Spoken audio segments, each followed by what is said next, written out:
Hello everyone, I'm your host Alan and welcome to the third episode of Ketchup Season 3. From K-drama, K-entertainment to K-pop, we've got tons of topics to share with all our fans out there. So without further ado, let's dive in. Catch up with the K-content trend? Let's catch up!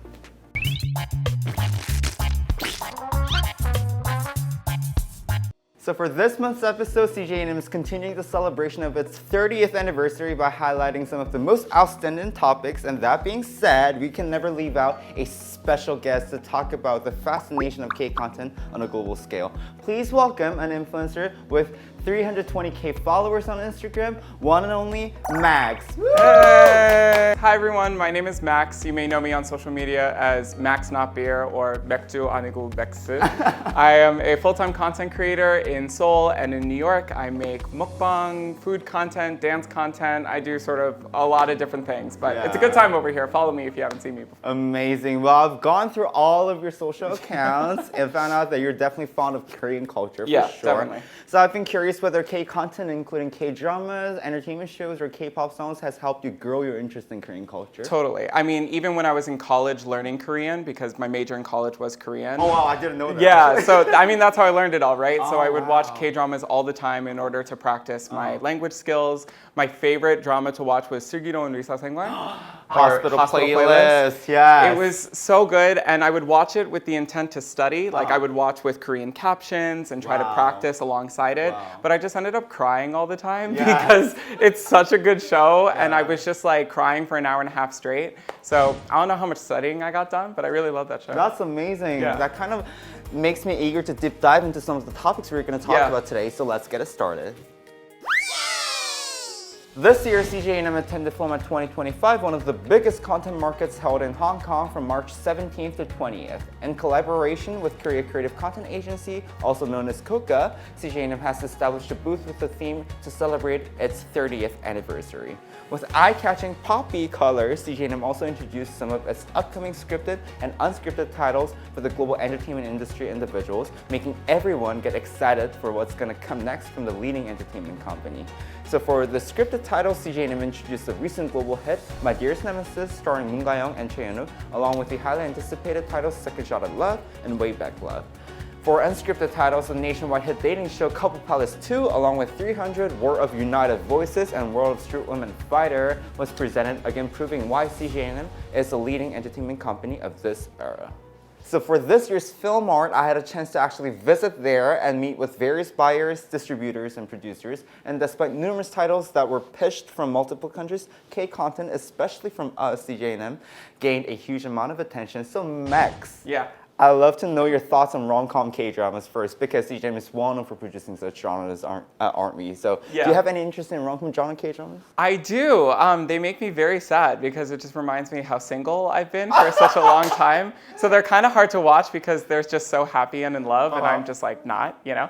But I have been watching my favorite one, like Hotel de Luna was like one of my favorite ones. Too. I'm just like a big IU fan. She can't do anything wrong in my opinion. So I was watching that one, and I just love how like random the concepts are. So true. Right? Like she's this owner of a hotel to ghosts so or fantasy something. Yeah, I watched the whole thing, and I'm still not really positive what it was that I watched. I just know that I love it. So I know. So that being said, we should talk about some of our upcoming titles for our global fans. Don't Sounds you good. think? Let's do it. So I'll just let you and our fans out there know about celebrities who are going to star in the two upcoming shows that I just told you. So first and foremost, for Second Shot at Love, we have Choi Soo-young from Girls' Generation as a female lead, and Gong Myung, known for his performance in the film Extreme Job, the first comedy film to gain 10 million audiences as a male lead. Oh my So God. what do you think about that? Well, first of all, Soo-young is like a goddess to me. She's a legend. Like one of the first K-pop songs I was ever exposed to was 소녀시대 Catch Me If You Can.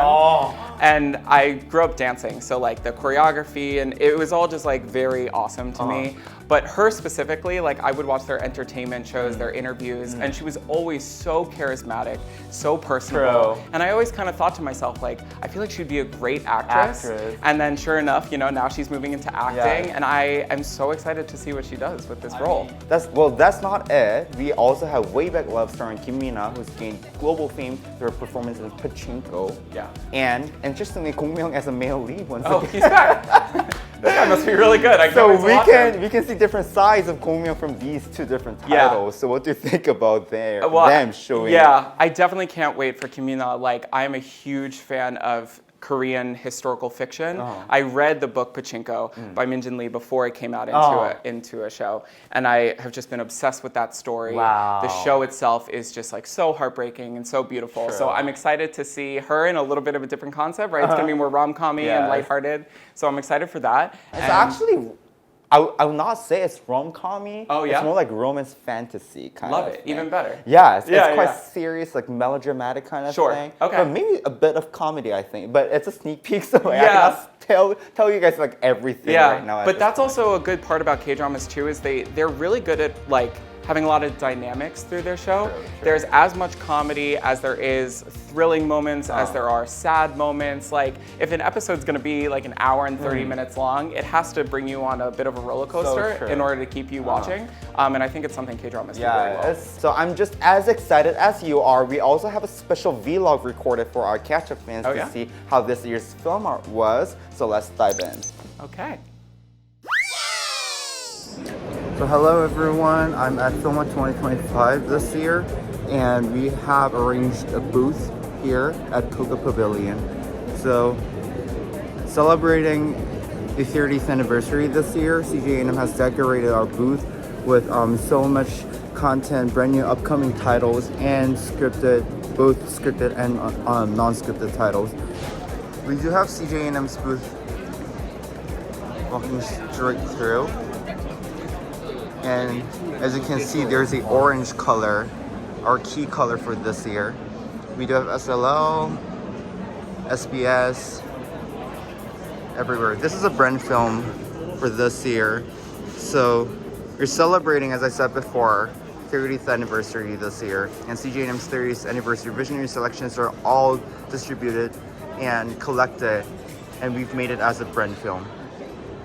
And we created kind of a place where a lot of talented writers came, and also we attached really good directors, and we find it's just a commercial model.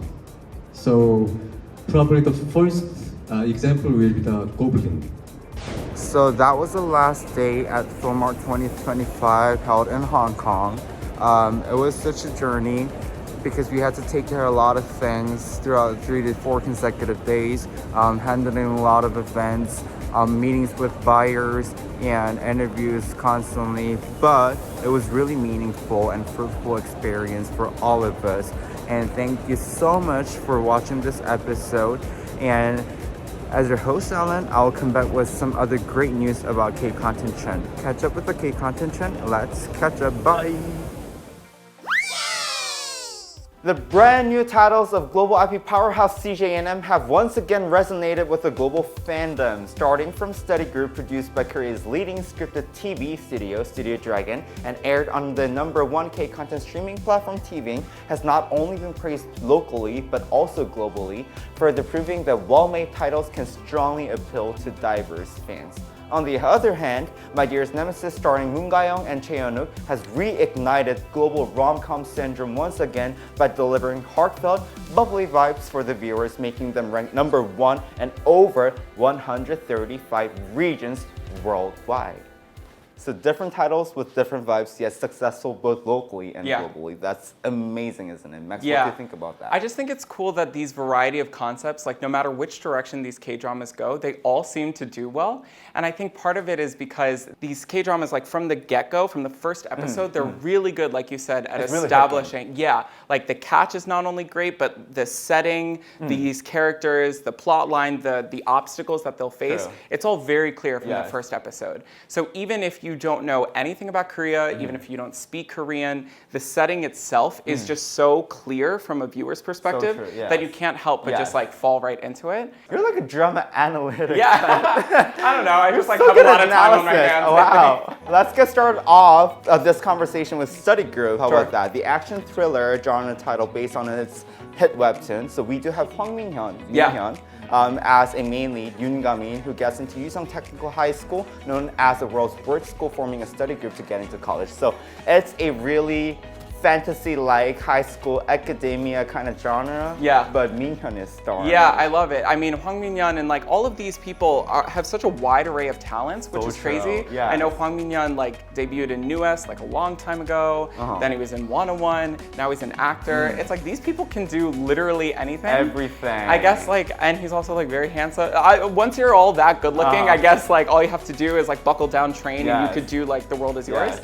It's very cool to see him succeed in a different industry. I love to consider this title as a newbie revolution once Yeah. again, since besides Han Ji-eun Yeah. and Hwang Min-hyun, most actors and actresses debuted in the K-drama since via this title. And surprisingly, it entered top 5 in over 147 regions worldwide. That is insane. So proud of them. Yeah, it's cool too that like even dramas with new actors can succeed in this way because you know you see the same names a couple times and there's a reason why they're that famous, and of course their dramas are going to do well, but to know that on the flip side of the coin new dramas with new plots and new actors are doing just as well really shows that there's this like through line of the K-drama that is just so attractive to people across the globe. So it's really cool and I can't wait to see what they do. So I'm pretty sure this opportunity has made all of them stand out in the scene, proving their amazing acting skills that will lead to their next titles and work, as you said. Yeah. So also we must talk about My Dearest Nemesis, my absolute favorite. I know, I need to hear everything. Tell me everything. So starring Moon Ga-young and Chae Hyun-wook, this webtoon-based rom-com title follows the story between Soo-jung and Joo-yeon, who first met via their online game characters during their school days, then meet again in real life as a boss and employee 16 years later. So this drama, I believe, includes all the success formulas that our global fans love, don't you think? Yeah, I just heard so many things that were exciting to me. The first one, video games. Falling in love via video games. Like, I can't relate. I've been playing video games my entire life. I haven't fallen in love through my video games. But also the whole like reuniting aspect, like your first love and then you find them 15 years later. I feel like that's a sweet sort of concept that people love, right? Everyone has that first love that they never forget. And K-dramas sort of depict, they do a really good job at showing like what would it be like if you actually ran into this person again and actually fell in love with them. And it's so sweet. Everyone loves a story like that. Well, I believe you're correct, Max, as My Dearest Nemesis topped in 136 countries with 9.7 ratings out of 10 on the global OTT platform Rakuten Viki.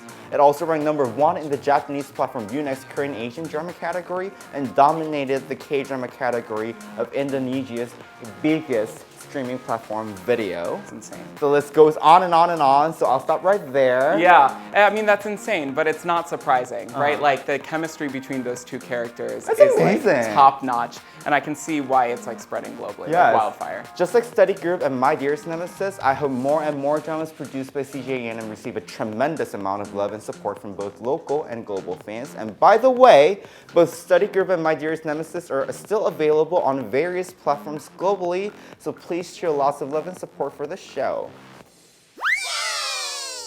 Wow, so that was it for today, Max, and thank you so much for joining the 3rd episode of Captivate Season 3. That's meaningful. Could you briefly share how it felt like being with us today? Oh my god, it was awesome. I mean, to go from being like a guy in college who watches K-dramas in 2016 to being here in 2025 in the CJ headquarters talking about K-dramas, right? That's 9 years down the line. It feels correct and it feels fitting, and thank you so much for having me. Thank you for joining us, Max, and thanks so much to all our fans out there watching this episode. I'm your host, Alan, and we'll come back with some other amazing global news about K-content. Catch up with the K-content trend. Let's catch up. Bye. See you guys.